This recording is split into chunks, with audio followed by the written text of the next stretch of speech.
Hi, everyone. I am excited to be on today to talk about outlining nonfiction books and where you should get started. In talking to many of you, or at least several of you, I've learned that you're kind of struggling. Those of you who haven't started writing, maybe you have an idea, you're struggling to figure out how to create your outline, how to figure out what to put in your book. And I'm really excited that my next podcast episode, which is coming out tomorrow, which at the time I'm recording this is March 8th, I'm going to do a deeper dive into this topic, getting started with outlining your book. But for now, I am excited to just kind of give you a run through, and I hope that you'll make sure you download that episode as well and give it a listen. So just a brief overview of why you should get an outline written for your book, or why you should plan your book. And that's because so many of us are so busy that we don't have a lot of time to write our books. And if this sounds familiar, there's a good reason. I haven't met an author who feels like they have unlimited time to write their books. And especially those of you who are watching it, you are bloggers, or you have some sort of a business that you write content for or create, maybe it's video or audio, but you are busy. You have a lot going on and you've got a lot on your to-do list every single day. And so you don't have 8 hours a day, or often you don't even have an hour a day, an hour to write your book. And so what I want to do is help you get more written in the time that you do have. And one of the best ways to do that is to work efficiently and to get more written in the time that you do have. And the best way to do that is to have a solid plan.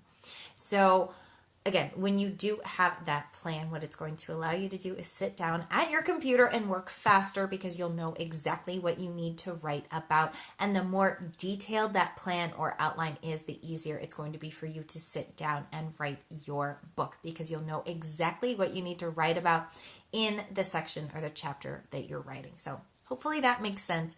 Obviously, if you're watching any of this or any of my other videos and you have a question, leave a comment and I will get back to you to answer that.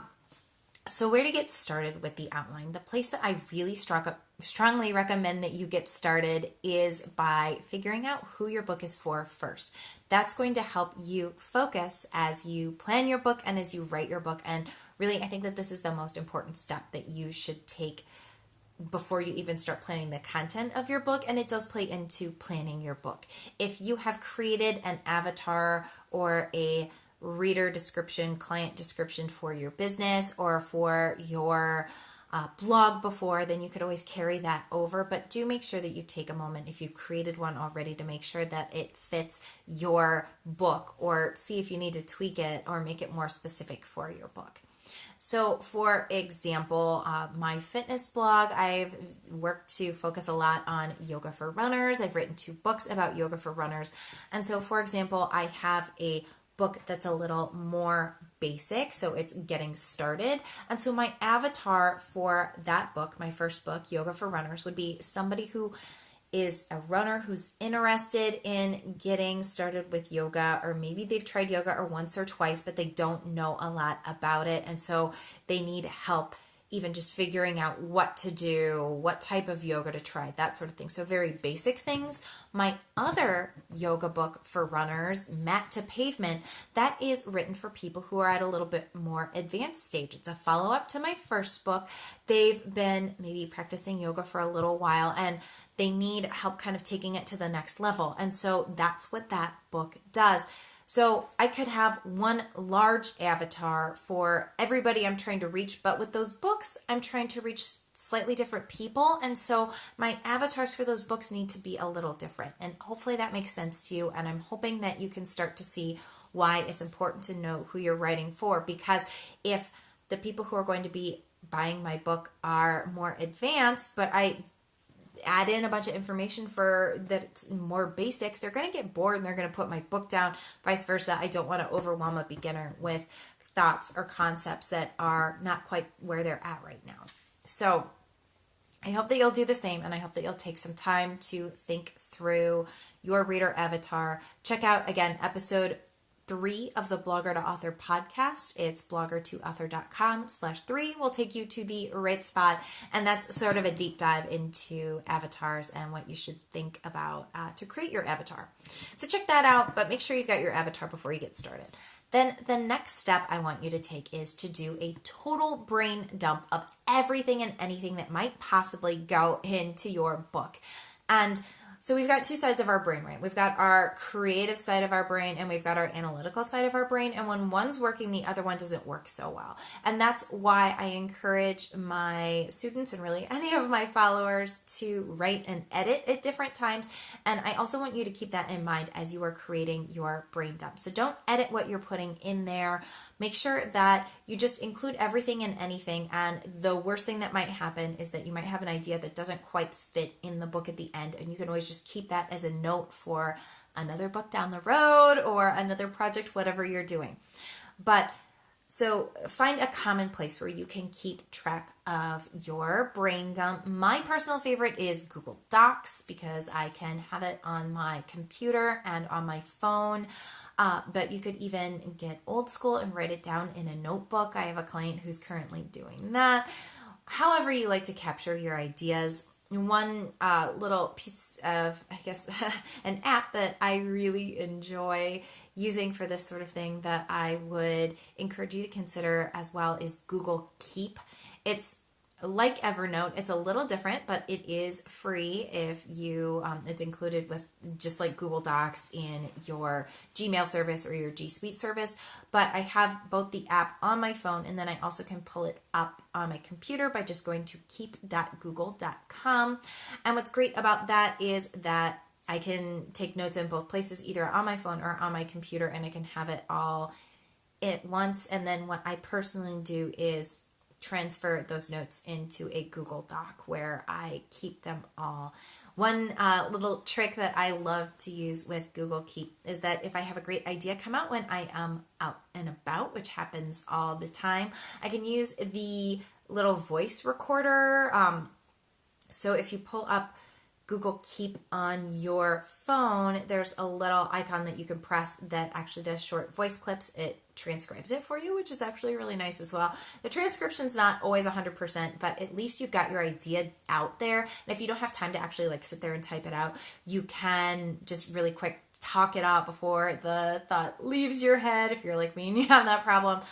Or maybe you're just crunched for time and it's faster for you to talk it out. Either way, your idea is captured there and then you can add that idea or ideas to your brain dump document. Again, whether you are like me and you want to keep it in a place like Google Docs, or if you prefer to keep it analog and keep it in a notebook or on a sheet of paper, that's fine. Just make sure you don't lose it.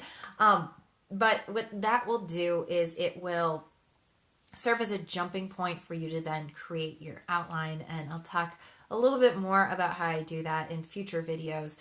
But what I want you to do is take several days, maybe even several weeks, to think through everything and anything that might possibly go in that book. Again, don't censor yourself, but often if you just sit down and think about it for maybe 15 to 30 minutes, you'll come up with some really great ideas, but then ideas will continue to come to you. And so that's when giving your brain some time to process things can really be helpful. You don't have to, but it's something that I suggest you do. And then another thing I suggest you do is get some feedback at that point. So you could even share it with your audience. You could just talk through it in a video, or you could share it in some other way. I personally would not like email out a link to the doc and say, hey, what do you guys think? No, what I would personally do would be to get on a live video, either on Facebook or on Instagram, or maybe put it on Instagram stories and say, hey, okay, this is everything that this is my book idea. This is everything I think I want to talk about. Do you guys have any suggestions?